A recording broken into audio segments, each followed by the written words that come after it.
కమ్యూనిస్టులు స్వతహాగా భూములు ఇవ్వమని చెప్తే భూదాన్ భూములు వచ్చాయని సిపిఐ నేత నారాయణ అన్నారు. ఆచారి వినోబా భూములు ప్రజలకు అందుబాటులో లేవని, ఆ భూముల్లో వ్యవసాయం, నివాసం ఉండాలని కార్పొరేట్ సంస్థలకు ఇచ్చే హక్కు లేదని నారాయణ తెలిపారు. భూదాన్ భూములు ఏమైనా ఎఫ్టీఎల్ బఫర్ జోన్లో ఉన్న ఇల్లులా అని ప్రభుత్వాన్ని ప్రశ్నించారు.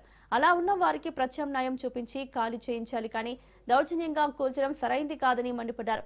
4000 మంది పోలీసులతో ఇల్లు ఖాళీ చేయించారని, ఇల్లు కూల్చి అక్కడే పట్టాలు ఇస్తున్నారని, ఇల్లు కూల్చడం ఎందుకు, పట్టాలు ఇవ్వడం ఎందుకని నిలదీశారు నారాయణ.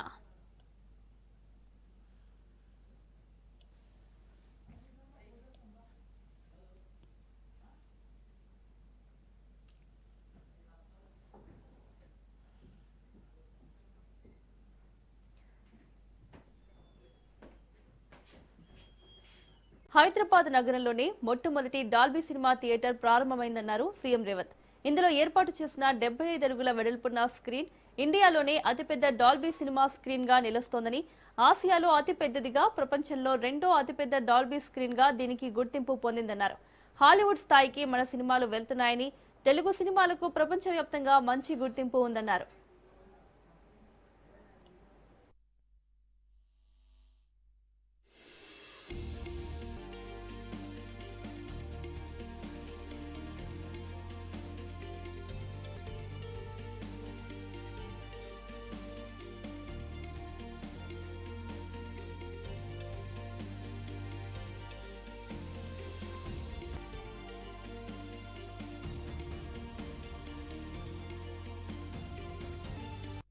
ప్రాథమికంగా నేను సినిమా అభిమాని. సినిమా పరిణామ క్రమం black and white, techno colours, Eastman colour, 70mm, Dolby, VFX ఇట్లా సాంకేతికంగా చాలా వేగంగా మన దేశము సినిమాలో అభివృద్ధిని సాధిస్తున్నది. యాదృచ్ఛికంగా ఈ రోజు ఉదయమే నెట్ఫ్లిక్స్ జిసిసి సెంటర్ను కూడా ఈ రోజు నేను ప్రారంభించడం జరిగింది. అక్కడ కూడా నేను ఈ అంశాలను ప్రస్తావించాను.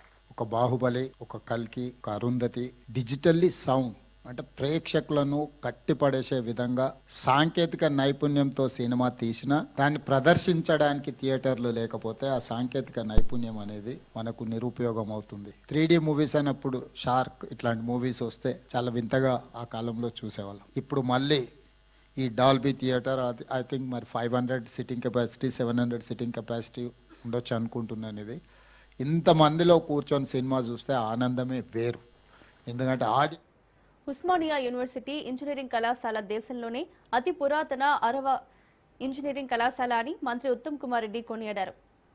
ఓయూతో తమ ఫ్యామిలీకి అవినాభావ సంబంధం ఉందన్నారు. అప్పట్లో తన తండ్రి, తమ్ముడు ఓయూ నుండి ఇంజనీరింగ్ పూర్తి చేశారని గుర్తు చేసుకున్నారు. ఓయూకు విద్యాశాఖ మంత్రిగా ముఖ్యమంత్రి మౌలిక వసతులు కల్పించడం కోసం 1000 కోట్ల నిధులు కేటాయించారని, ప్రపంచ ప్రఖ్యాత యూనివర్సిటీగా తీర్చిదిద్దే ప్రయత్నంలో ఉన్నారన్నారు.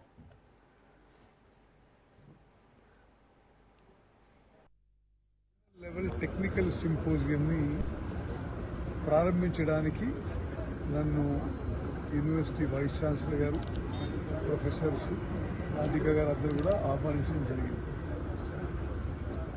నాకు ఉస్మానియా యూనివర్సిటీతోని మా కుటుంబానికి మా చిరునాటి నుంచి సంబంధాలు. My father is an engineer from Osmania engineering college. My brother is an engineer from Osmania engineering college. So వాళ్ళు ఆహ్వానించగానే నేను యాక్సెప్ట్ చేసి రావడం జరిగింది. And they are doing a very good job. Overall about the Osmania university, ముఖ్యమంత్రి రేవంత్ రెడ్డి గారు, ఎడ్యుకేషన్ మినిస్టర్ కూడా వారే. ఉస్మానియా యూనివర్సిటీకి మౌలిక సదుపాయాలు పెంచడానికి 1000 కోట్లు మంజూరు చేసి ఉస్మానియా యూనివర్సిటీని అప్గ్రేడ్ చేసి ఒక గ్లోబల్ లెవెల్ ప్రెస్టీజియస్, మరింత ఆల్రెడీ వెరీ ప్రెస్టీజియస్ ఇన్స్టిట్యూషన్స్, మరింత గొప్ప ఇన్స్టిట్యూషన్గా తీర్చిదిద్దడానికి మా ప్రభుత్వం, ముఖ్యమంత్రి రేవంత్ రెడ్డి గారు ప్రయత్నం చేస్తున్నాము.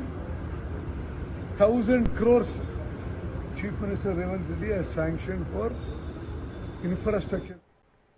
తెలంగాణలో రిటైర్డ్ ఉద్యోగులు, ఉపాధ్యాయుల సమస్యలపై రాజకీయ విమర్శలు మళ్లీ చర్చనీయాంశంగా మారాయి. రిటైర్మెంట్ అనంతరం రావాల్సిన బెనిఫిట్స్, పెన్షన్ బకాయిల విషయంలో ప్రభుత్వం నిర్లక్ష్యంగా వ్యవహరిస్తోందని బీఆర్ఎస్ నేత మాజీ మంత్రి హరీష్ రావు తీవ్ర విమర్శలు చేశారు. ఎన్నో సంవత్సరాలు ప్రభుత్వానికి సేవలందించిన ఉద్యోగులు రిటైర్ అయిన తర్వాత తమ హక్కుల కోసం ప్రభుత్వ కార్యాలయాలు, కోర్టుల చుట్టూ తిరగాల్సి రావడం దురదృష్టకరమని ఆయన అన్నారు.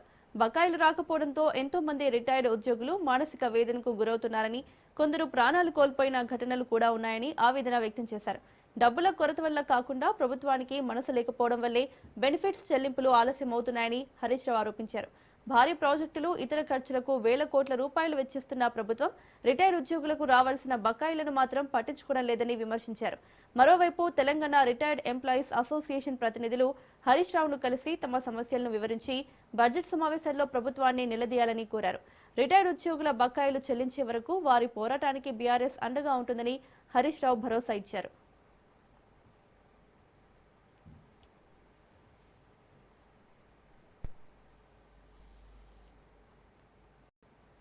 తెలంగాణలో రెగ్యులర్ డీజీపీ నియామక ప్రక్రియ మొదలైంది. 3 సీనియర్ ఐపీఎస్ అధికారుల పేర్లతో కూడిన జాబితా త్వరలోనే రాష్ట్ర ప్రభుత్వానికి యూపీఎస్సీ పంపించనుంది. ఆ అధికారుల సర్వీస్ రికార్డ్, సీనియారిటీని పరిశీలించిన తర్వాత యూపీఎస్సీ ప్యానెల్ను ఖరారు చేయనుంది. ఆ ప్యానెల్ నుంచి ఒకరిని తెలంగాణకు కొత్త రెగ్యులర్ డీజీపీగా ప్రభుత్వం నియమించనుంది.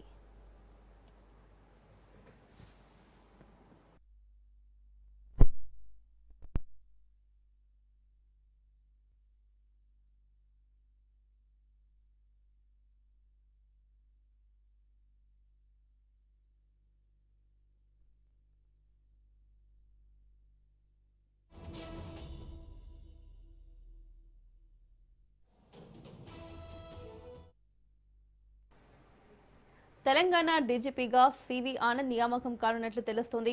6 వారాల్లోగా రాష్ట్రానికి పూర్తి స్థాయి డీజీపీ నియామకాన్ని పూర్తి చేయాలని సుప్రీంకోర్టు స్పష్టమైన ఆదేశాలు గతంలో జారీ చేసింది. ఢిల్లీలో యూనియన్ పబ్లిక్ సర్వీస్ కమిషన్ ఆధ్వర్యంలో జరిగిన ఉన్నత స్థాయి ఎంపిక కమిటీ సమావేశానికి రాష్ట్ర ప్రభుత్వ ప్రధాన కార్యదర్శి రామకృష్ణారావు హాజరై 4 సీనియర్ ఐపీఎస్లతో కూడిన జాబితాను కమిటీకి అందజేశారు. రాష్ట్ర ప్రభుత్వం పంపిన జాబితాలో 1992 బ్యాచ్కు చెందిన సీనియర్ ఐపీఎస్ అధికారి సివి ఆనంద్తో పాటు 1994 బ్యాచ్కు చెందిన వినాయక్ ప్రభాకర్ ఆప్టే, శిఖా గోయల్, సౌమ్య మిశ్రాల పేర్లు ఉన్నాయి.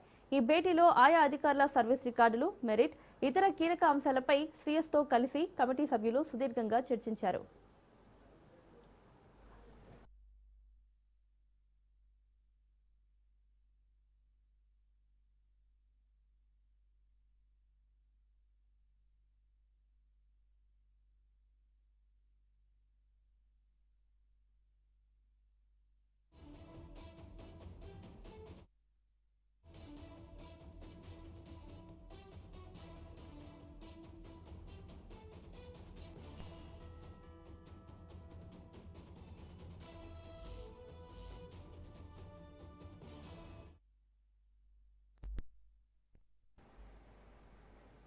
నిబంధనల ప్రకారం ప్రభుత్వం పంపిన 4 జాబితా నుంచి ఒకరిని పక్కన పెట్టి 3తో కూడిన తుది ప్యానెల్ను ఎంపిక కమిటీ తిరిగి రాష్ట్ర ప్రభుత్వానికి సిఫార్సు చేస్తుంది. ఆ 3లో ఒకరిని ప్రభుత్వం పూర్తి స్థాయి డీజీపీగా ఎంపిక చేయాల్సి ఉంటుంది. యూపీఎస్సీ పంపించే జాబితాలో నుంచి సివి ఆనంద్ వైపు తెలంగాణ ముఖ్యమంత్రి రేవంత్ రెడ్డి మొగ్గు చూపించే అవకాశం ఉన్నట్లు తెలిసింది. జితేందర్ ఉద్యోగ విరమణ చేసినప్పుడు కూడా సివి ఆనంద్ డీజీపీ పోస్టు కోసం ప్రయత్నించినా అప్పట్లో శివధర్ రెడ్డికి ఇచ్చిన మాట మేరకు సీఎం రేవంత్ రెడ్డి ఆయనకు అవకాశం కల్పించారు. అయితే ప్రస్తుతం కొత్త డీజీపీ పోస్ట్ కోసం సీనియర్ అధికారుల మధ్య తీవ్ర పోటీ నెలకొంది. సీనియారిటీ ప్రకారం చూసుకుంటే జాబితాలో సివి ఆనంద్ పేరు ముందు వరుసలో ఉంది. డీజీపీ పదవిని దక్కించుకునేందుకు శిఖా గోయల్ సైతం గట్టిగానే ప్రయత్నిస్తున్నట్లు పోలీసు వర్గాల్లో ప్రచారం జరుగుతోంది. అయితే యూపీఎస్సీ ఎంపిక కమిటీ ఢిల్లీ నుంచి పంపే 3 అధికారుల తుది జాబితా రాష్ట్రానికి చేరిన తర్వాత ముఖ్యమంత్రి రేవంత్ రెడ్డి తుది నిర్ణయం తీసుకుంటారు. దీంతో తెలంగాణకు కొత్త పోలీస్ బాస్ ఎవరు అన్న ఉత్కంఠకు త్వరలోనే తెరపడనుంది.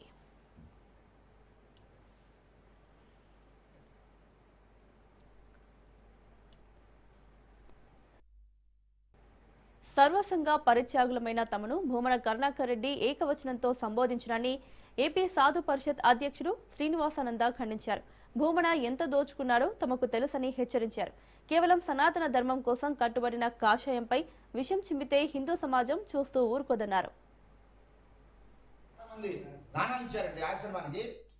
భూములు ప్రేమతో ఇచ్చారండి, గిఫ్ట్ గా ఇచ్చారండి ఆశ్రమానికి. ఇవన్నీ కూడా డాక్యుమెంట్సే. ఎక్కడి నుంచో ఎక్కడ చాలా సుదూర ప్రాంతాల వాళ్ళ ప్రేమతో వాళ్ళ బిడ్డలకు ఇవ్వకుండా ఆశ్రమాన్ని దానం ఇచ్చారు. స్వామీజీ మా ప్రేమతో మేము ఆశ్రమానికి ఇస్తున్నాం, ఇక్కడేమో దైవ కార్యాలు చేయండి, ఏదైనా దేవాలయాలు కట్టండి, లేకపోతే గోశాలను కట్టండి అంటూ దానం ఇచ్చారు భూములు, సొంత భూములు బిడ్డలకు ఇవ్వకుండా. ఆశ్రమానికి ఎక్కడో ఉండే వేరే భక్తులు ఇటువంటి ప్రేమానురాగాలు చూపెడుతూ ఉంటే మీరేమో రకరకాల మాట్లాడి పూటకో మాట్లాడి మీరు ఇష్టానుసారంగా మీరు హిందువులు లేదో మభ్య పెట్టేస్తాం, హిందూ ధర్మాన్ని మేము రోజు మాట్లాడుతూ ఉంటే తప్పులు ఒప్పైపోతాయి అని పగటకల్ల కనకండి. గతంలో కూడా మేము చెప్పాము, పరకామణిలో హిందువుల తాల వెంకటేశ్వర స్వామి తాలూకు ధనం ఎన్ని కోట్ల రూపాయలు చేతులు దాడిపోయిందో పరకామనే ప్రత్యక్ష సాక్షాత్. తిరుపతిలో మీరు చేస్తున్న భాగవతాలు ఎవరికి తెలియదండి. కరుణాకర్ రెడ్డి గారు, మీరు టీటీడీ చైర్మన్ గా మీరు చేసినటువంటి పల్నాడు జిల్లా నకరికల్లు మండలం చల్లగుండ్ల వద్ద రోడ్డు ప్రమాదం సంభవించింది. హైవే పక్కన ఆగి ఉన్న కోడిగుడ్ల లోడుతో ఉన్న లారీని వెనుక నుంచి కంటైనర్ లారీ ఢీకొట్టింది. లారీ ఢీకోవడంతో పక్కనే ఉన్న పంట కాలువలో కోడిగుడ్లతో ఉన్న లారీ బోల్తా పడింది. ప్రమాదంలో లారీ డ్రైవర్ కి గాయాలు కావడంతో నరసరావుపేట ఆసుపత్రికి తరలించారు. మిర్యాలగూడ నుండి చెన్నైకి కోడిగుడ్ల లోడుతో వెళ్తుండగా ఈ ఘటన చోటు చేసుకుంది. ప్రమాదం జరగడంతో హైవేపై చెల్లాచెదురుగా పడిపోయాయి కోడిగుడ్లు. డ్రైవర్ నిద్రమత్తు వల్లే ప్రమాదానికి కారణమని పోలీసులు అనుమానిస్తున్నారు.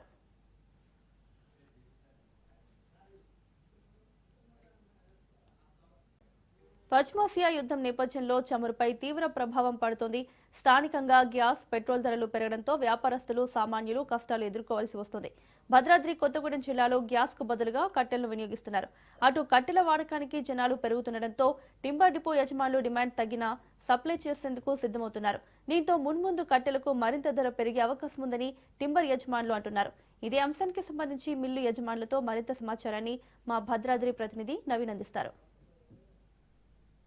యుద్ధం నేపథ్యంలో ఇటు దాని ప్రభావం అయితే ఇటు స్థానిక మార్కెట్పై అయితే పడుతున్న పరిస్థితి కూడా ఉంది. ముఖ్యంగా మనం చూసుకుంటే చమురు ధరలు, అదేవిధంగా గ్యాస్ ధరలు కొండెక్కడం, అదేవిధంగా మనం చూసుకుంటే కమర్షియల్ సిలిండర్లు కూడా బ్లాక్ కావడంతో అయితే ఇటు హోటల్ యజమానులు కావచ్చు, లేకపోతే ఈ వ్యాపారాలు చేసే వారందరూ కూడా వారి వ్యాపారాలని సైతం మూసే పరిస్థితి కూడా నెలకొన్నట్టుగా కూడా చూడొచ్చు. ప్రస్తుతం మనం ఏదైతే భద్రాద్రి కొత్తగూడెం జిల్లాలో ఉన్నటువంటి ఒక టింబర్ డిపోలో ఉన్నామో, దీనికి సంబంధించి ఏదైతే హోటల్ యజమానులు ఇప్పటికే ఈ గ్యాస్ ఏదైతే కమర్షియల్ గ్యాస్ సిలిండర్లు అంటే దానికి సంబంధించినటువంటి ఏజెన్సీలు కేవలం 25 నుంచి 30 మాత్రమే కమర్షియల్ సిలిండర్లు ఉన్నాయనేది షాప్ యజమానులకు అయితే ఇప్పటికే తెలియజేసిన పరిస్థితి కూడా ఉంది. దీంతో ప్రత్యామ్నాయంగా ఏదైతే ఇటు గ్యాస్ సిలిండర్లకు బదులుగా కర్రలు పొయ్యి అంటే కట్టె పొయ్యిలు పెట్టి ఏదైతే పాత పద్ధతిలో ఉన్నటువంటి కట్టె పొయ్యిలు పెట్టి దీని యొక్క అంటే వంటలు ప్రారంభించేందుకైతే సిద్ధమవుతున్న పరిస్థితి కూడా ఉంది. ముఖ్యంగా మనం చూసుకుంటే ఇప్పుడు రంజాన్ సీజన్ కూడా నడుస్తున్న పరిస్థితి కూడా ఉంది.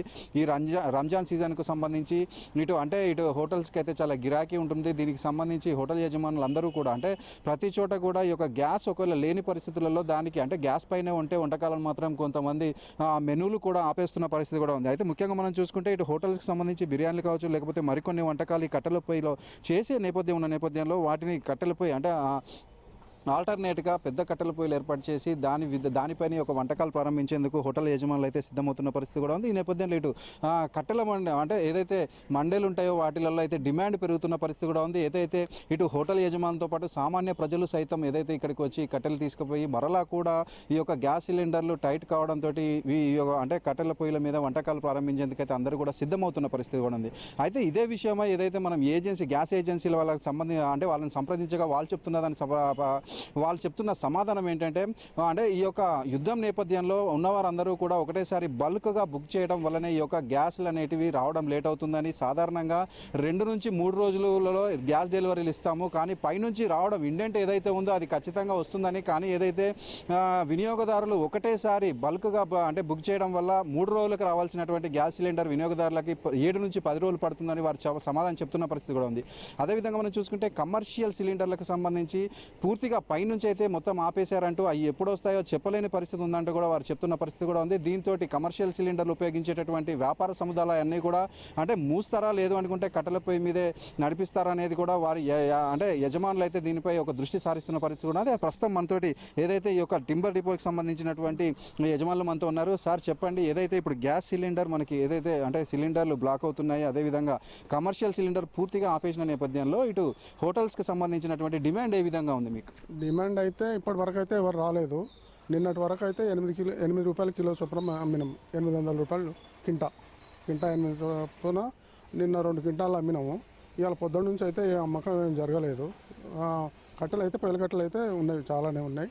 చూసుకోండి ఇక్కడ ఇక్కడ అక్కడ అంటే అటు కూడా ఇప్పుడు హోటల్ అంటే వ్యాపార సముదాయాలతో పాటు కొంతమంది అంటే అంటే గృహాలకు సంబంధించినటువంటి వారు కూడా కట్టెల కోసం వస్తున్న పరిస్థితి కూడా ఉంది. దానికి సంబంధించి ఏ విధంగా ఉంది? ఇంతవరకు అయితే రాలేదు. డిమాండ్ ఉండొచ్చు. ఇంతవరకు అయితే మేమైతే రేట్లు అయితే పెంచలేదు. రేపు ఎట్లా జరుగుతుందో చెప్పలేము. అంటే దానికి సంబంధించి కట్టెలని సిద్ధం చేసి పెడుతున్నారు. కట్టలు అయితే సిద్ధంగా ఉన్నాయి. చూసుకోండి. ఎంతవరకు ఎన్ని అది 6 టన్నులు 7 టన్నుల దాకా ఉంటాయి ఇప్పుడు. ఎందుకంటే ఇప్పుడు ప్రస్తుతానికి చూసుకుంటే ప్రతి హోటల్ వాళ్ళు కూడా కట్టెల పొయ్యిలు ఏర్పాటు చేసుకుంటున్నారు. ఇప్పుడు మండలకు వచ్చి కట్టెలు తీసుకుపోతున్నారని కూడా చెప్తారు. దానికైతే మీరు సిద్ధం చేసి పెట్టారు. సిద్ధం చేసి పెట్టినాం. చాలానే ఉన్నాయి. చూసుకోండి. అక్కడ ఇక్కడ అక్కడ పొయ్యిల కట్టెలు ఉన్నాయి. ఎన్ని కావాలంటే అన్ని ఉన్నాయి. మొత్తంగా మనం రేటు గురించి అయితే ఇంకేం డిసైడ్ కాలేదు. అది పెరిగే అవకాశాలు ఉన్నాయి. అది ఇప్పుడు టీవీలో చూస్తున్నాం కదా. అవతల వరంగల్లో పెరిగిందట, ఎక్కడో పెరిగిందట తెలుస్తుంది అంతే. మొత్తంగా మనం చూసుకుంటే ఏదైతే ఈ యొక్క కట్టెలకు సంబంధించి ఏదైతే అంటే వ్యాపార సముదాయాలు అదేవిధంగా ఇళ్లకు సంబంధించినటువంటి వారు కూడా ఈ కట్టెలకు రావడంతో దీని డిమాండ్ పెరిగే అవకాశం ఉండటంతో అంటే కట్టె మండి యజమానులు అయితే ఈ యొక్క రేట్లు కూడా పెరిగే అవకాశం ఉందంటూ కూడా ప్రస్తుతానికైతే 6 టన్నుల వరకు కూడా ఈ కర్రల్ని సిద్ధం చేసి పెట్టామని, ఒకవేళ వచ్చినా కూడా మరికొంత కూడా ఇవ్వడానికి సిద్ధంగా ఉన్నామంటూ కూడా వీరిచి కూడా చెప్తున్న పరిస్థితి కూడా ఉంది. మొత్తంగా మనం చూసుకుంటే అంతర్జాతీయ పరిస్థితులు అయితే స్థానిక మార్కెట్పై అయితే పూర్తిగా అంటే ఇక్కడ వాటి ప్రభావం చూపెడుతున్న పరిస్థితి కూడా ఉన్నట్లుగా కూడా చూడొచ్చు. కెమెరామెన్ మధుతో నవీన్, రాజ్ న్యూస్, భద్రాద్రి జిల్లా. ఇరాన్ యుద్ధం ఎఫెక్ట్ తమపై పడుతోందని హోటల్ యజమానులు ఆందోళన చెందుతున్నారు. నిజామాబాద్ జిల్లాలో హోటల్ నిర్వాహకులు భయాందోళన చెందుతున్నారు.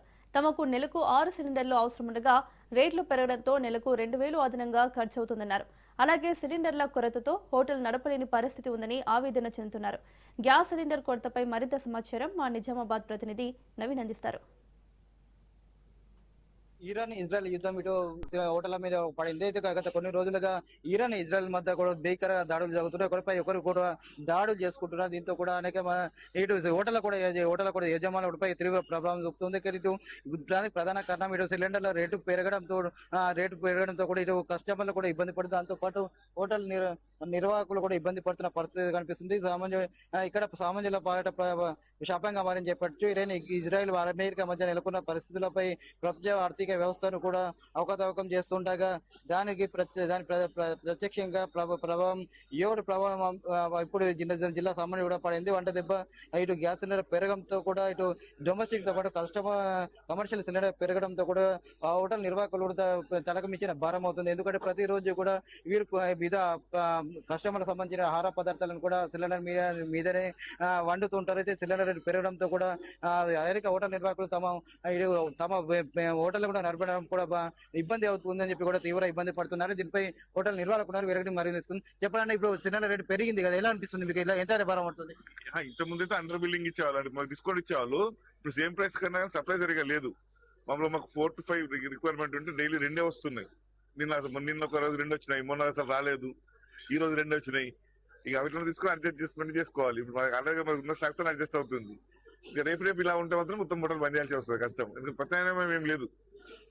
ఇక్కడ సడన్ గా మన దగ్గర కట్టెల వంట చేయలేము. ఇక్కడ మా కిచెన్ లో పొల్యూషన్ వస్తుంది, అది ఇక్కడ ఇబ్బంది అవుతుంది. గ్యాస్ సప్లై అంటే గవర్నమెంట్ ఏంటంటే కొంచెం దీన్ని స్ట్రీమ్ లైన్ చేసి తొందరగా కమర్షియల్ సిలిండర్స్ అవైలబిలిటీ పెంచితే బాగుంటుంది నా అభిప్రాయం. అంటే మీకు నెలకు ఎన్ని సిలిండర్లు పడుతున్నప్పుడు అంతే భారం అవుతుంది. ఇప్పుడు సిలిండర్ ఎక్కువ పెరిగింది కదా, ఎంత భారం అవుతుంది? ఆటోమేటిక్ గా భారం అవుతుంది. ఇప్పుడు ఇంత ముందు 1,700 వస్తున్నాయి, ఇప్పుడు 2,300 డైలీ 500. అంటే 4 సిలిండర్స్ డైలీ 2,000, నెలకు 60,000 పెరిగినట్టే మాకు. అది ఖచ్చితంగా అది ఆటోమేటిక్ ఇంపాక్ట్ ఉంటుంది కదా. అది గ్యాస్ పెరిగిందంటే దాంతో పాటు ఇబ్బంది అవుతున్నది అన్నట్టు. అసలు అంటే గ్యాస్ తిరిగినా పర్లేదు, సప్లై లేదు, కరెక్ట్ డిమాండ్ దగ్గర సప్లై లేదు, అందుకని ఎక్కువ ఇబ్బంది అవుతుంది. అంటే ఇంతకుముందు కూడా మామూలుగా ఇళ్ళల్లో కూడా ఆన్లైన్ బుకింగ్ చేసేవారు, ఆన్లైన్ బుకింగ్ జరుగుతుందా? కమర్షియల్ సిలిండర్స్ మాకు వాళ్ళతో సంబంధం లేదు. మా కమర్షియల్ వేరే, 19 kg సిలిండర్, ఇంట్లోకి ఇచ్చేది 14.2 kg అన్నట్టు. కమర్షియల్ రేట్ వేరే ఉంటుంది, ఆ కమర్షియల్ ఆ రేట్ వేరే ఉంటుంది. అది రౌండ్ అబౌట్ 40-42 రూపీస్ అలా పడుతుంది. ఇదే 70 రూపీస్ పడుతుంది డొమెస్టిక్. ఇదేమో 120 రూపాయలు అట్లా పడుతుంది. అంటే ఓవరాల్ గా కేజీకి 50 రూపాయలు తేడా ఉంటుంది. కమర్షియల్ సిలిండర్ ఇంతకుముందు ఫ్రీగా అవైలబుల్ ఉండేది, ఇప్పుడు చాలా ఇబ్బంది అవుతుంది. అది కూడా బెంగళూరు లాంటి హోటల్స్ లో అయితే, బెంగళూరులో అక్కడ మొత్తం హోటల్ స్టాప్ చేశారు. బాసాలో కూడా హోటల్ ఏదో బంద్ చేశారని చెప్పి ఈరోజు పేపర్ లో చూసాను. రోజు ఒక హోటల్ బంద్ అవుతున్నాయి ఎందుకు సప్లై లేక. చిన్న ఇడ్లీ సెంటర్ లాంటి అయితే మొత్తం బంద్ అయిపోయినాయి, అసలు ఓపెన్ చేయట్లేదు. ఏజెన్సీ నిర్వహణ దగ్గరికి పోతే ఏమంటున్నారు అసలు వాళ్ళు? పైనుంచే సప్లై లేదని చెప్తున్నారు. వాళ్ళైతే వస్తే ఇస్తామంటున్నారు, ఇప్పుడైతే వాళ్ళ పైనుంచే సప్లై లేదని చెప్తున్నారు. ఇప్పుడు మేము చేయలేం కదా. ప్రభుత్వం ఏమని కోరుకుంటారు, ఏం కావాలి మీకు అసలు? అంటే ఏం సప్లై తొందరగా అంటే మాకు డిమాండ్ దగ్గర సప్లై ఇస్తే సరిపోతుంది. మాకు యాక్చువల్గా మాకు 45 ఉంటే సరిపోతాయి. అంత రిక్వైర్మెంట్ అంతా అంతే అన్ని ఇప్పుడు మా ఒకటే హోటల్ కాదు కానీ మళ్ళీ అందరికీ ఇబ్బంది జరుగుతుంది. అందరి ఇబ్బందులు దూరం చేయాలని కోరుకుంటాం. ఒకటి చెప్పినది కమర్షియల్ సిలిండర్ రేటు పెరగడం ఒకవైపు పూర్తిగా షార్టేజ్ ఉండడం కూడా ఇటు తాము ఇబ్బంది పడుతుందని చెప్తున్నారు. ముఖ్యంగా ఇజ్రాయెల్ యుద్ధం వల్ల కూడా తాము ఇటు సిలిండర్ సప్లై కూడా నిలిచిపోయని చెప్పి చెప్తున్నారు. గతంలో కూడా నెలకు 6 సిలిండర్ అవుతుంది చెప్పి ఇప్పుడు కూడా దాని వల్ల కూడా ఇప్పుడు రేట్లు పెరగడం ఇటు దొరకకపోవడం తోటి తనకు నెలకు 2,000 మించి ఖర్చు అవుతుందని చెప్పి అయినప్పటికీ కూడా ఇటు ఏజెన్సీలు కూడా దగ్గరికి పోతే అక్కడ తమకు పై నుండి సప్లై లేదు, తాము ఏం చేయాలని చెప్పి చెప్తున్నారు. దీంతో తాము హోటల్ నిర్వహించడం కూడా తలకు మించిన భారం అవుతుందని చెప్పి ఇప్పటికైనా రాష్ట్ర ప్రభుత్వం కేంద్ర ప్రభుత్వాలు కావచ్చు సిలిండర్ కొరతను కూడా తొలగించాలని చెప్పి కూడా ప్రధానంగా హోటల్ నిర్వాహకులు చెప్తున్న పరిస్థితి మాత్రం ఉందని చెప్పారు. కెమెరా శ్రీధర్తో నవీన్, రాజ్ న్యూస్, నిజామాబాద్. భద్రాచలం శ్రీ సీతారామచంద్రస్వామి కళ్యాణానికి పోచంపల్లి చేనేత పట్టు వస్త్రాల తయారీకి భద్రాచలం రామాలయ ధ్యాన మందిరంలో ప్రత్యేక పూజలు చేసి ప్రారంభించారు. దేవస్థానం ఆధ్వర్యంలో ఈ నెల 27న జరిగే శ్రీరామనవమిని పురస్కరించుకుని మిథిలా స్టేడియంలోని శిల్పకళా శోభితమైన కళ్యాణ మండపంలో నిర్వహించే శ్రీ సీతారామచంద్ర స్వామి వారి కళ్యాణానికి పోచంపల్లి చేనేత పట్టు వస్త్రాల తయారీకి శ్రీకారం చుట్టారు. సికింద్రాబాద్కు చెందిన చేనేత కళాకారులు గత కొన్నేళ్లుగా రామయ్య కళ్యాణానికి చేనేత పట్టు వస్త్రాలను తయారు చేసి ఇస్తున్నారు. ఈ క్రమంలో ఈసారి కూడా పట్టు వస్త్రాలను శ్రీ సీతారామచంద్ర లక్ష్మణ ఆంజనేయ స్వామికి అందజేసేందుకు పట్టు వస్త్రాలు తయారీ పనులను చేపట్టారు. భద్రాచలం శ్రీ సీతారామచంద్ర స్వామి దేవస్థానం ఈవో కె దామోదర్రావు లాంఛనంగా ప్రారంభించారు.